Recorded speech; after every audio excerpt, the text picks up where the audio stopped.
Hello, dear astrology family.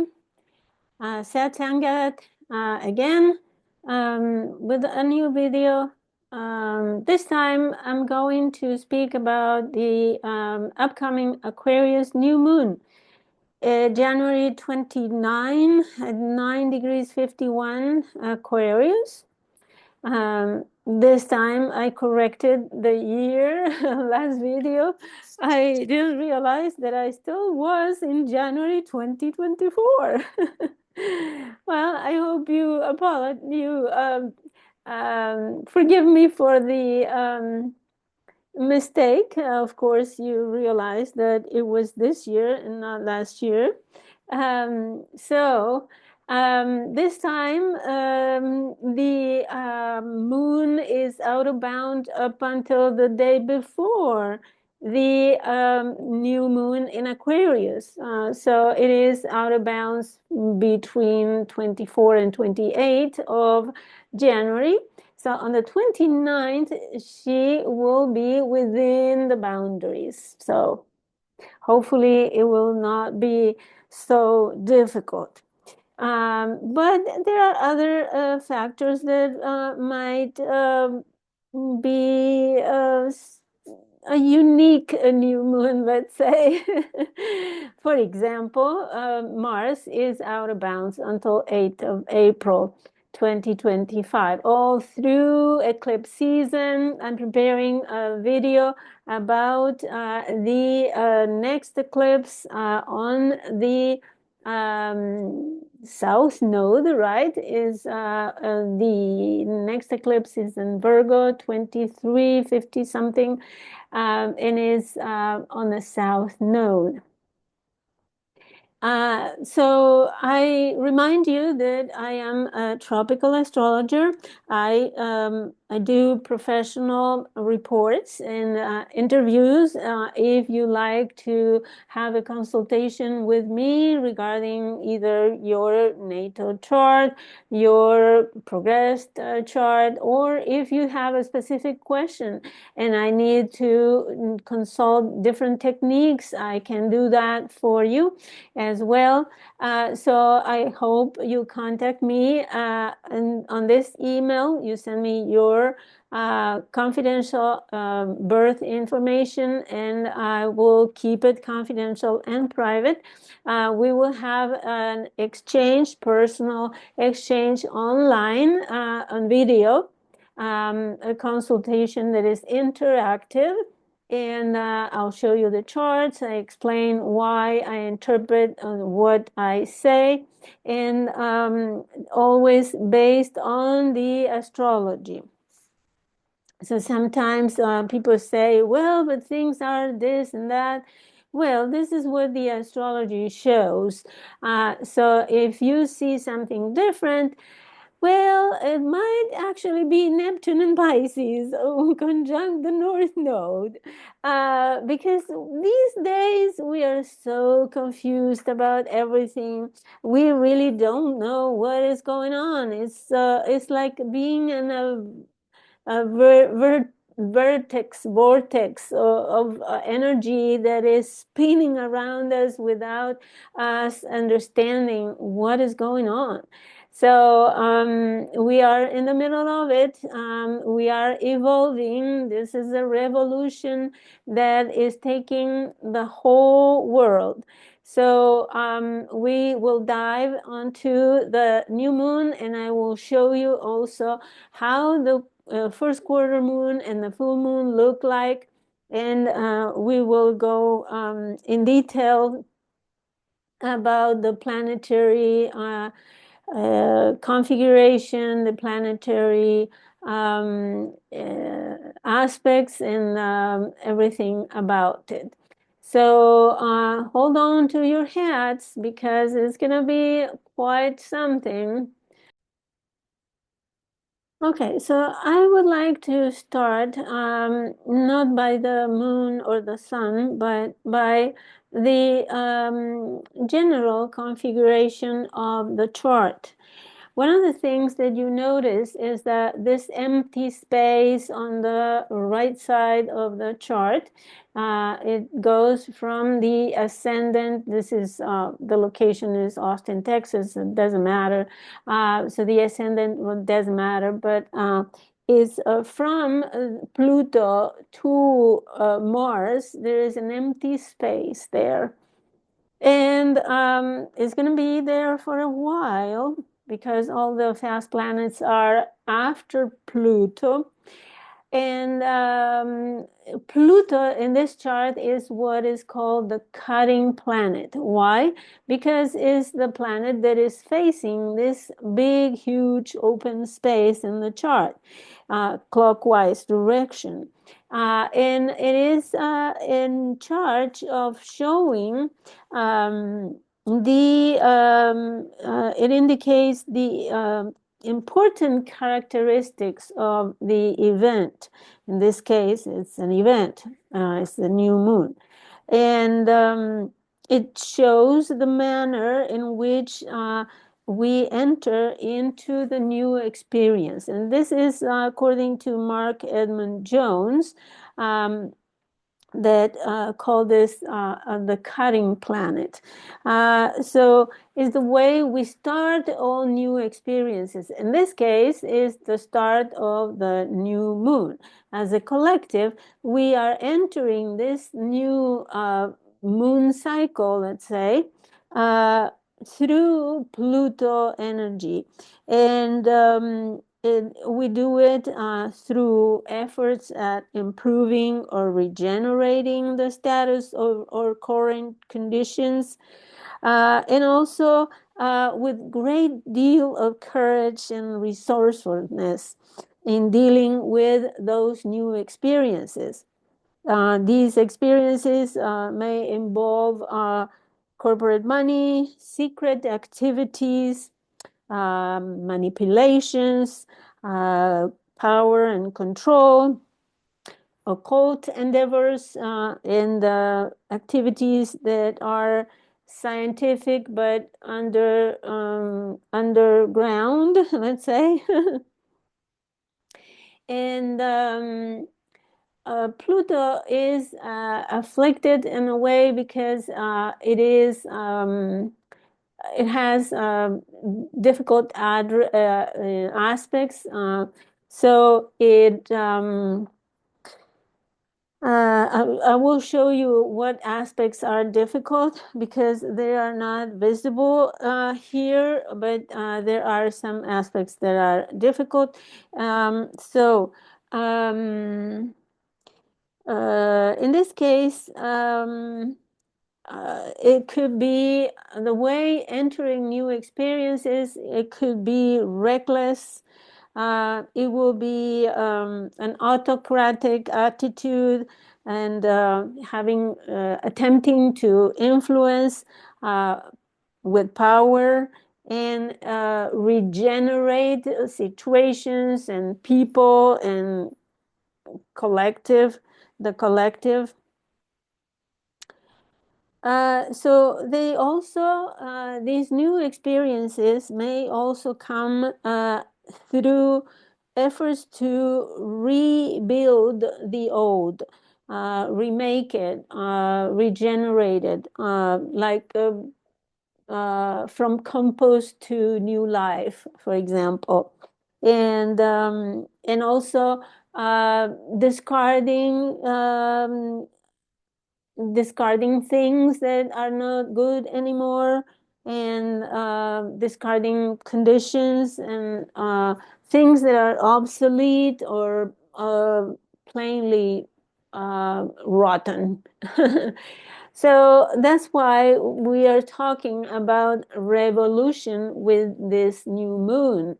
Not only because it's in Aquarius, the sign of out of the norm, the sign of eccentricity, the sign of innovation and the future. But we have this moon making some interesting aspects and other planets as well. And I'm going to detail.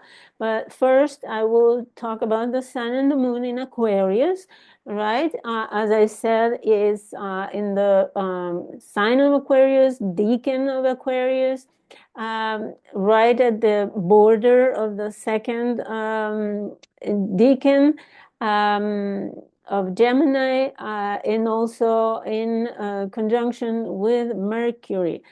So the sun and the moon in Aquarius are making a baby that is looking at the future.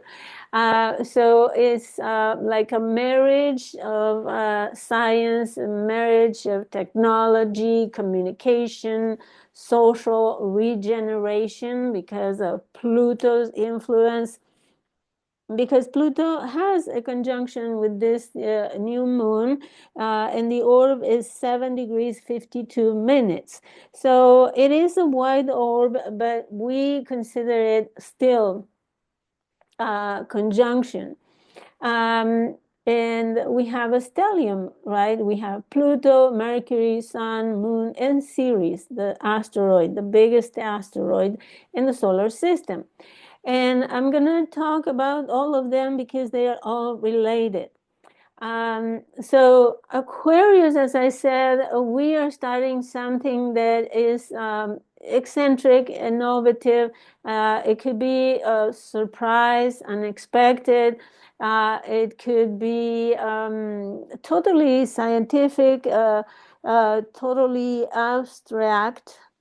For example, it may have to do with internet, with communications, with the marketplace as well, because Aquarius represents also the marketplace.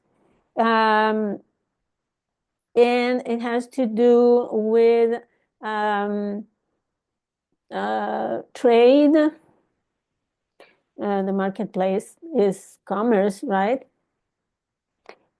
So, and the factor that adds to this new moon cycle related to trade and commerce is because Uranus, the ruler of Aquarius, or the modern ruler of Aquarius, I should say, it is in Taurus and almost ready to turn direct, which it will do the day after.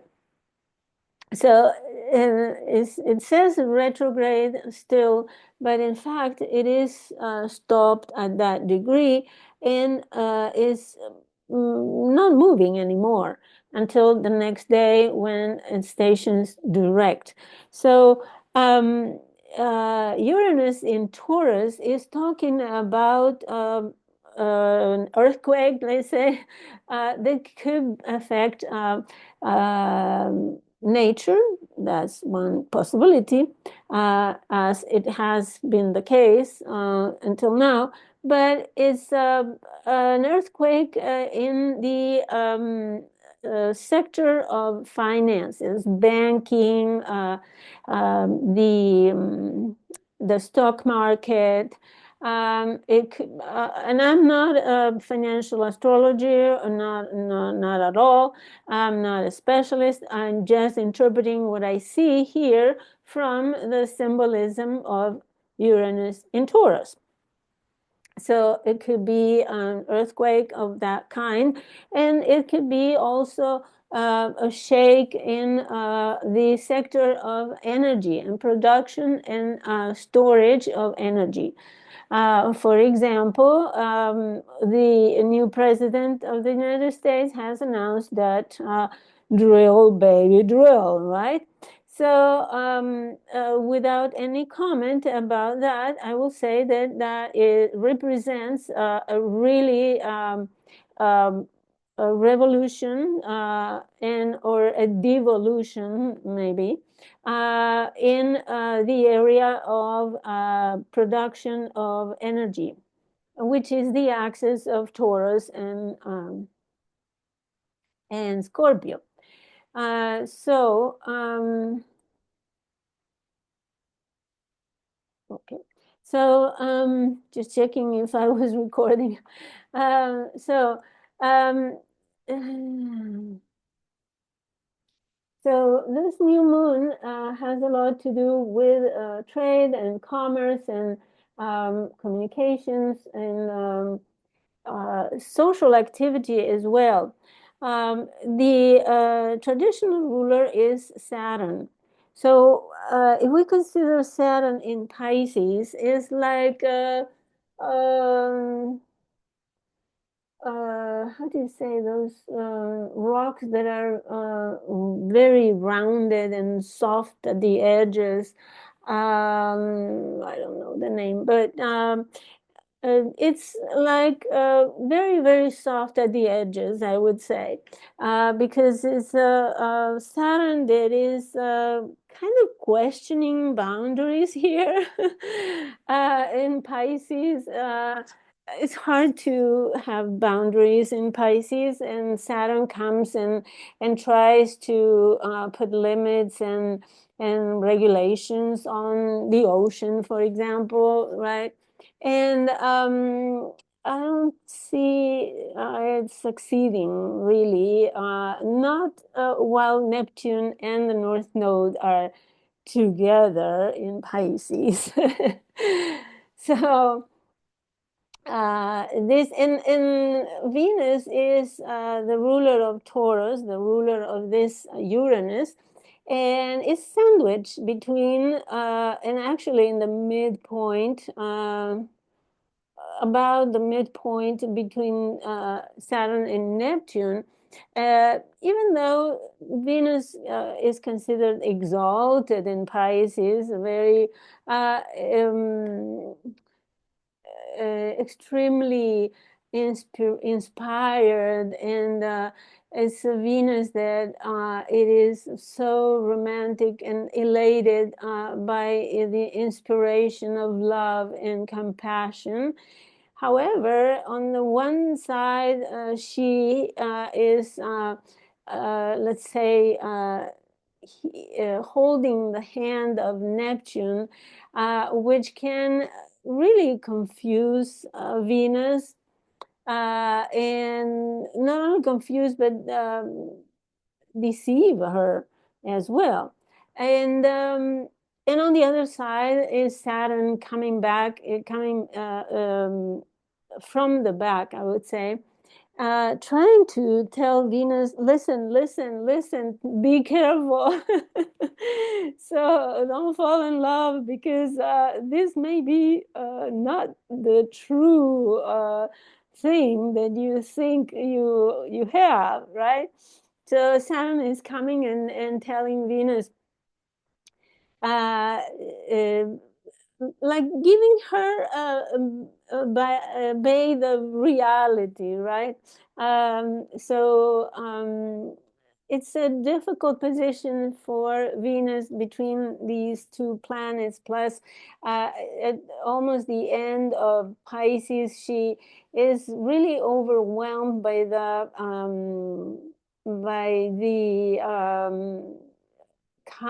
upcoming end of the zodiac, right? This is a very difficult position, because it's always considered a place of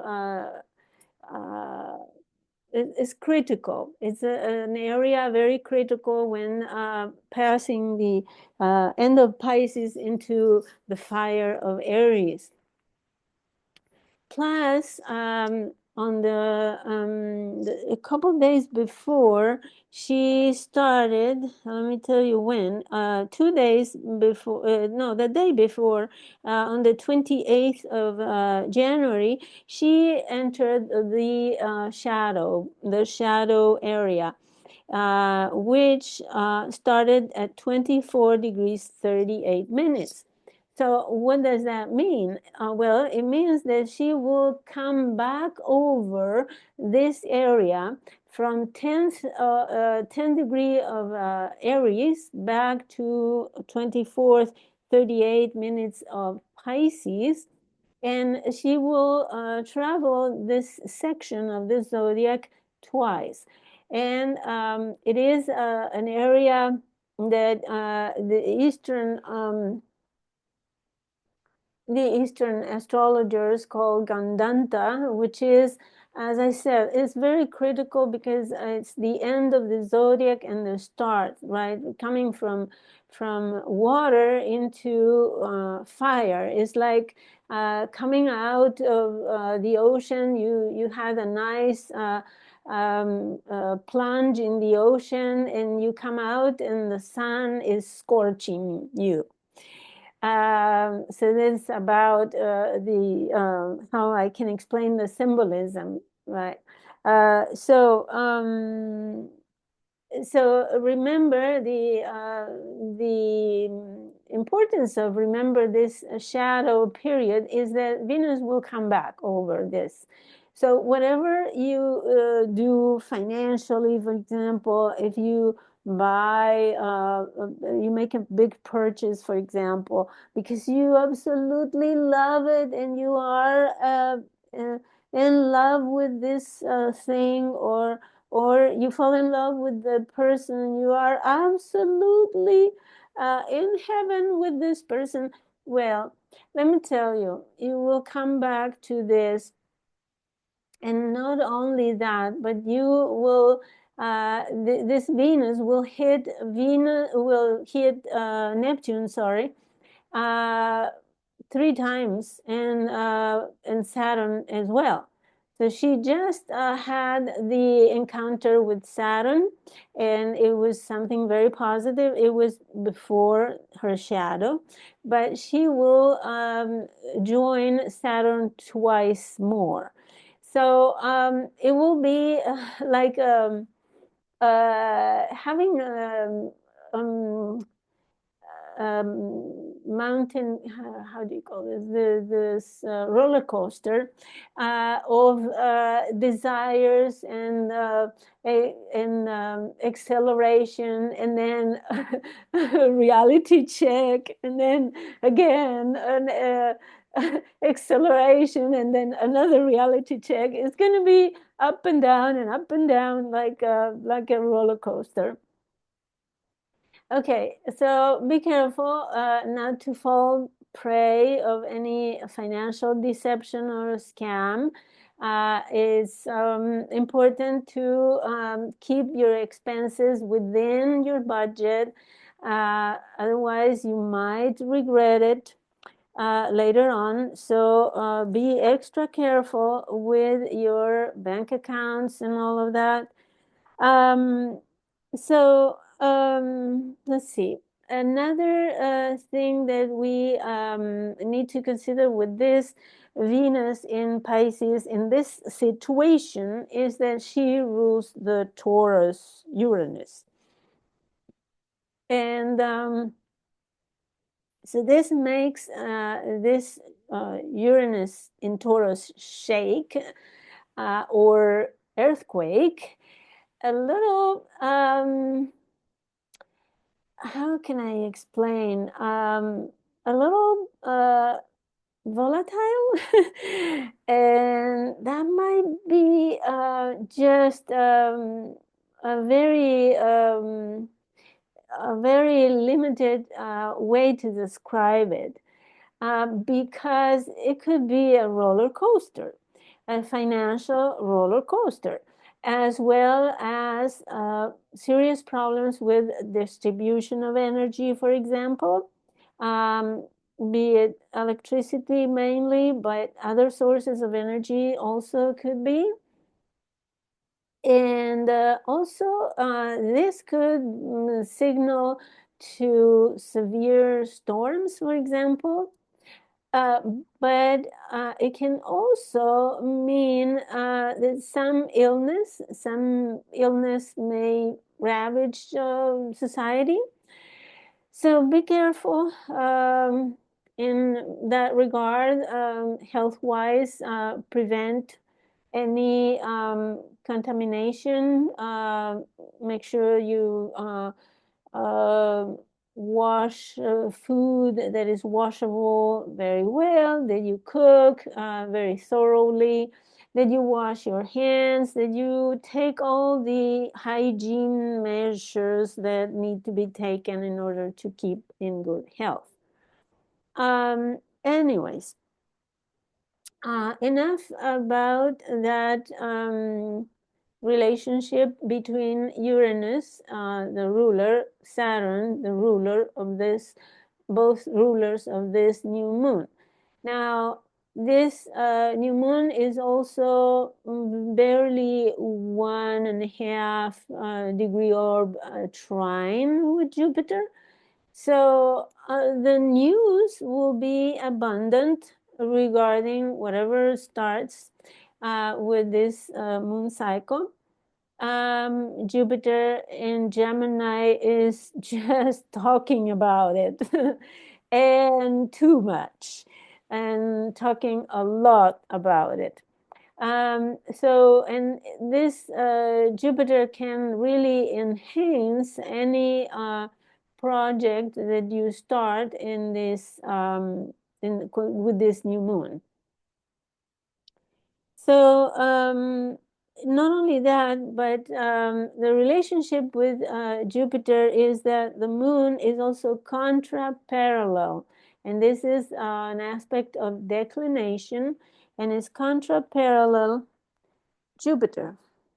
So not only does she trine Jupiter, but she also contra-parallel, which is in fact considered a more a stronger aspect. And let me tell you, Jupiter is north and the moon is south. Yeah, the moon is south in the in declination, and Jupiter is north.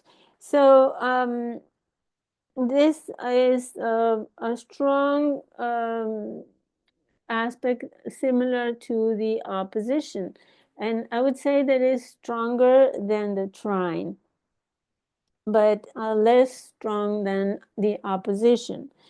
However, it's acting more as an opposition than a trine.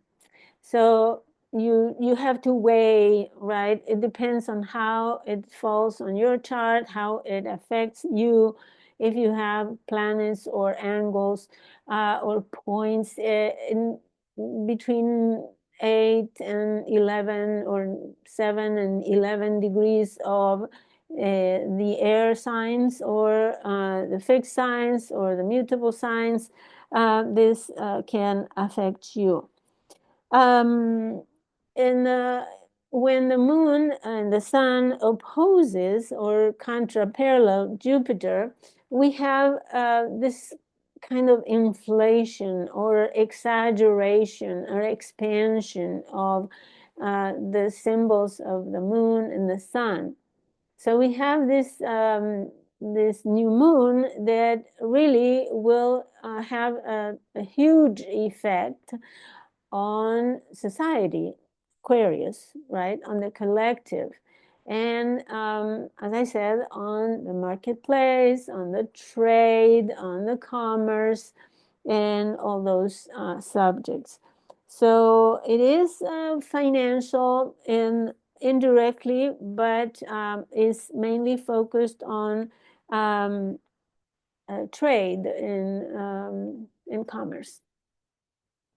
So the next aspect I will talk about is the conjunction in parallel with Mercury.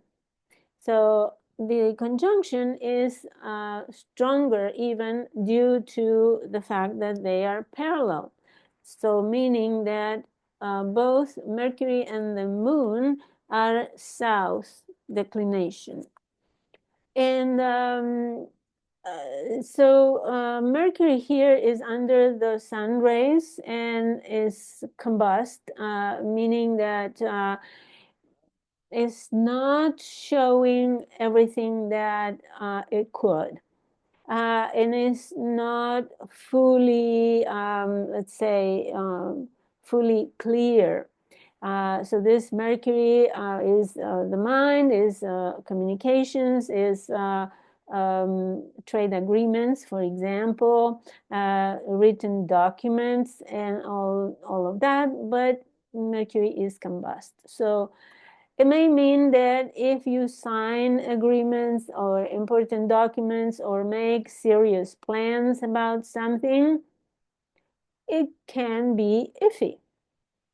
It can be if something happens, if something doesn't happen.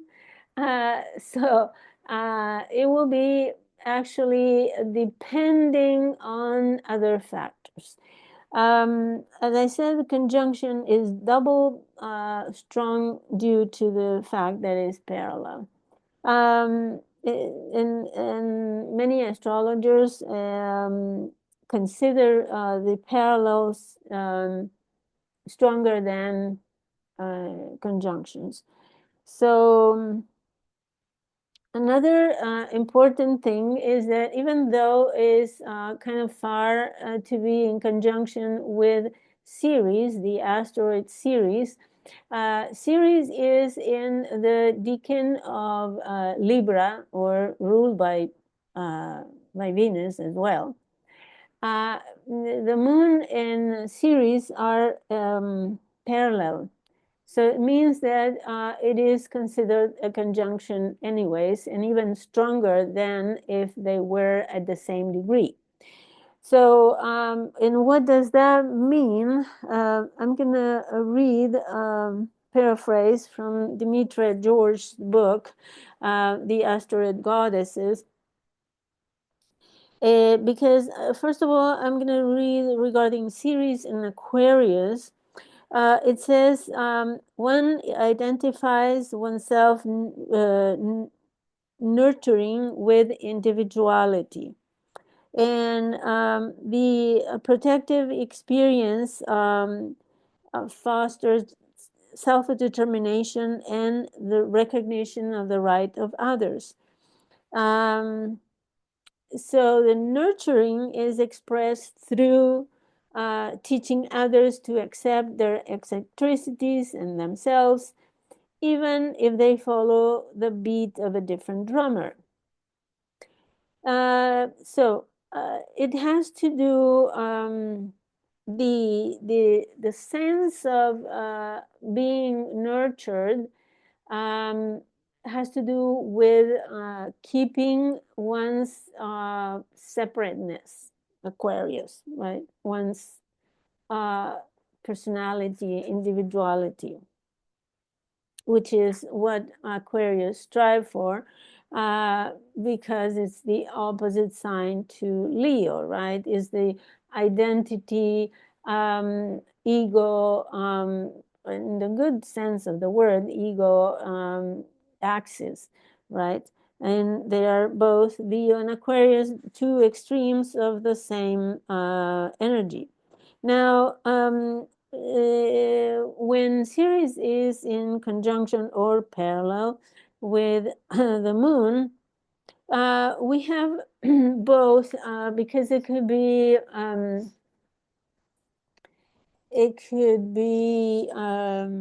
a stressful aspect, but it could also be positive because they merge their energies together. So the Ceres moon configurations describe a personality type that is longing to be needed by others and to exchange emotional energy with them. Harmonious aspects, there is a need to selflessly giving to others and nurturing one's surroundings. And the stressful aspects point to the conflict between meeting one's own personal needs and those of the family. So other problems that may arise are separation anxieties, for example, fears of rejection or feelings of isolation. So this new moon has a lot to do with finding a balance, right, between helping others and helping oneself. So other interpretations of Ceres are that she is the goddess that uh, accompanies people to their or yeah through their death, and she used to be the goddess who carried the rites of burial, for example. And well, it's interesting because the full moon will also be conjunct Ceres. So the sun will be conjunct Ceres, and the moon opposite Ceres. So now, so think about what is it that you need uh, for yourself, and what is it that you need to give others, and how you can balance that, right? Because you need to think first if you are able to give. Sometimes we want to give and give and give, but we don't have something to give, so we can't. So that you need to consider that in the house where it falls. Suppose that this falls on your in your fifth house, right? If you are Libra rising, then it's all about nurturing your kids. And sometimes they demand or they want things that you cannot give them. So that's about a simple example. Now, another aspect that I would like to point out is, of course, the biseptile with Uranus. So biseptiles are aspects of um, other dimensions. In fact, they are very spiritual, and they indicate septile is an aspect of 51.5, 52-degree angle. Biseptile will be 103 approximately degrees. So there's 103 degrees angle between the new moon and Uranus. And a biseptile is very spiritual, something that is a conditioning, let's say, that is not something tangible. It's something that comes from another level of energy, that it has to happen. It's like a fated event, or a fated conditioning that is given by this angle. Then we have a semi-square moon Venus. And in this case, and this goes with what I was explaining about Venus, is that a semi-square is trying to suppose that let's see, suppose that your car breaks, right?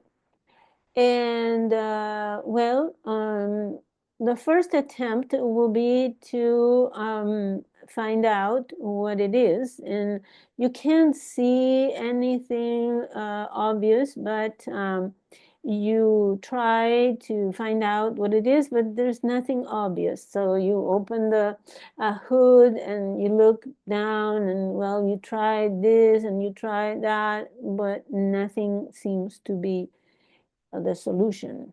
So that will be this angle, 45 degrees, right? Then you try something, but you don't have any results yet. And usually the results come either after the sextile, after the square. So something that you start with this new moon regarding money, romance, um, uh, anything that has to do with Venus, right? Resources, energy, food, well, you don't succeed yet. Um, so if this new moon is in regards to those new beginnings. Now, the new moon is also in conjunction with Pluto. I said there is a 7 degree 52 minutes of orb. It's still considered a conjunction. And if you see, there is a stellium, right? 5 planets in Aquarius. This means that in the house where you have this stellium, you will have to focus all your energy. Something is there that you need to focus. You need to use this energy.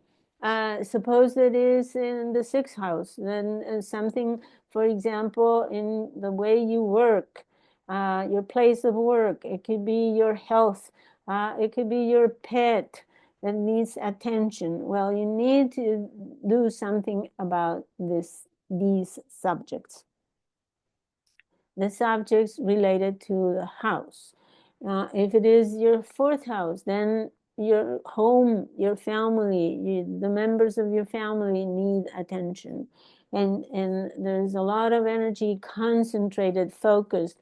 In fact, focused on those 2 houses, the Aquarius house and the Pisces house, because they have so much energy in them. Okay, so other aspects are that Saturn is semi-square to Pluto and Mercury is semi-square to Saturn. So I just explained, and these are 0-degree orb, so they are very exact. So I just explained what semi-square is. And if you remember that the cycle Saturn-Pluto started at 22 degrees Capricorn in January 2020, we are having now the attempts of developing what that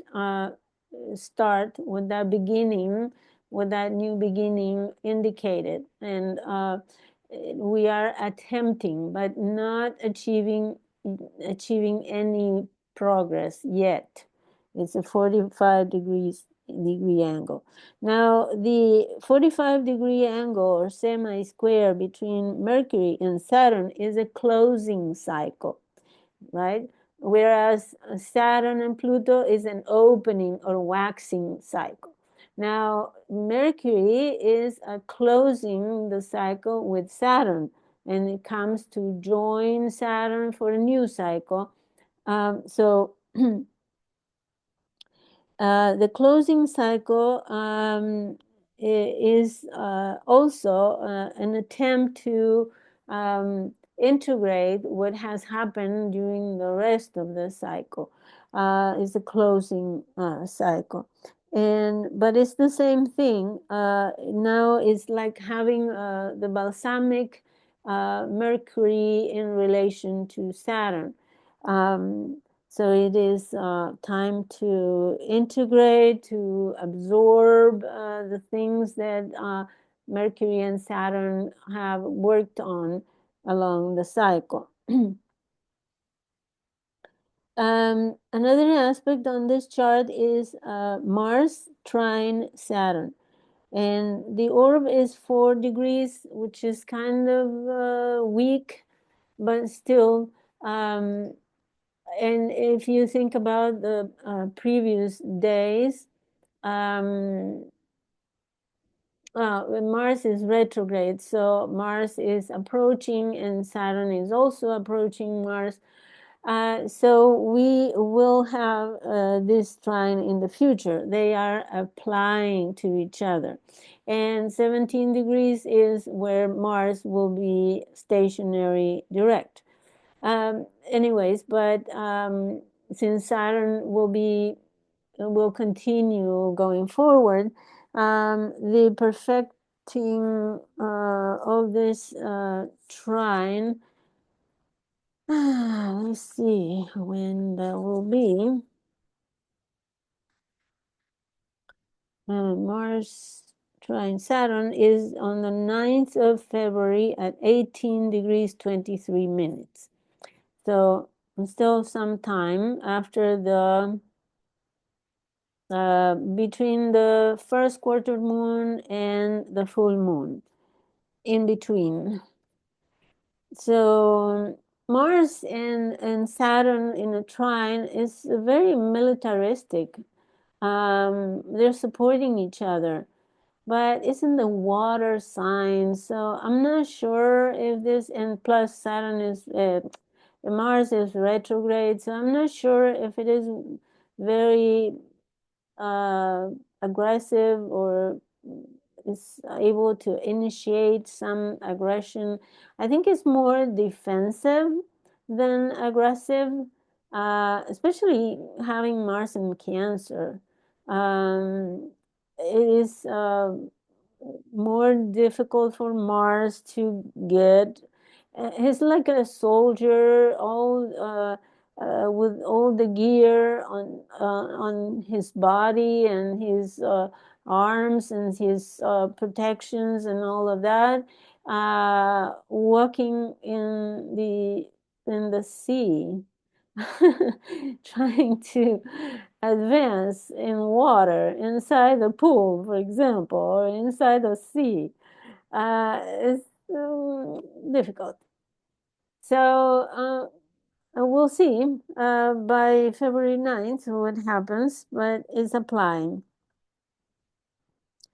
Um, so also the Sun is contra-parallel Uranus. So it's like having the Sun opposite Uranus. And it's not funny. It is, let's see, uh, having to do something different, something that you are not used to, that is against the rules, against the norms, and in fact, having difficulty, right? And oppositions and counterparallels are associated with difficulties in relationships. So definitely a rich new moon, but let's see the waxing square that happens on February the 5th. See, it's at 16 degrees 46 minutes, Taurus and Aquarius. And as you see, the sun is approaching Ceres and Mercury approaching the sun. We still have the stelliums there, but Venus has already entered Aries. So it's a change of energy, especially for the issues represented by Venus, like finances, food, relationships, everything that we desire, that we attract. And I have also the chart for the full moon that presents a grand cross or grand square. It's on February the 12th at 24 degrees, and the sun is conjunct Ceres and Mercury. So we have repeating themes, as you see, and I will be with you to explain the full moon later on, but this is for you to have like a picture of how this moon cycle will be evolving. So you can see the degrees and the placements that you have on your chart if something touches your chart. So for me, this full moon will be exactly on my natal series here in Aquarius, and the moon on my Venus in Leo. So, for example, that will be critical, and both squaring this transiting Uranus. It's going to be interesting on how this will develop. So if you think this material is valuable for you, don't hesitate to join me either in social media or email me your birth information so I can read your chart. So you can order your reading with me. I'm working for February, end of February. I still have some room to give you a reading. So make sure that you are prepared for the eclipse season that is coming in March. So thank you for watching, and I'll see you next week. Thank you for supporting me, and thank you for subscribing to my channel, sharing my content, and have a nice couple of weeks. I'll see you later for the full moon.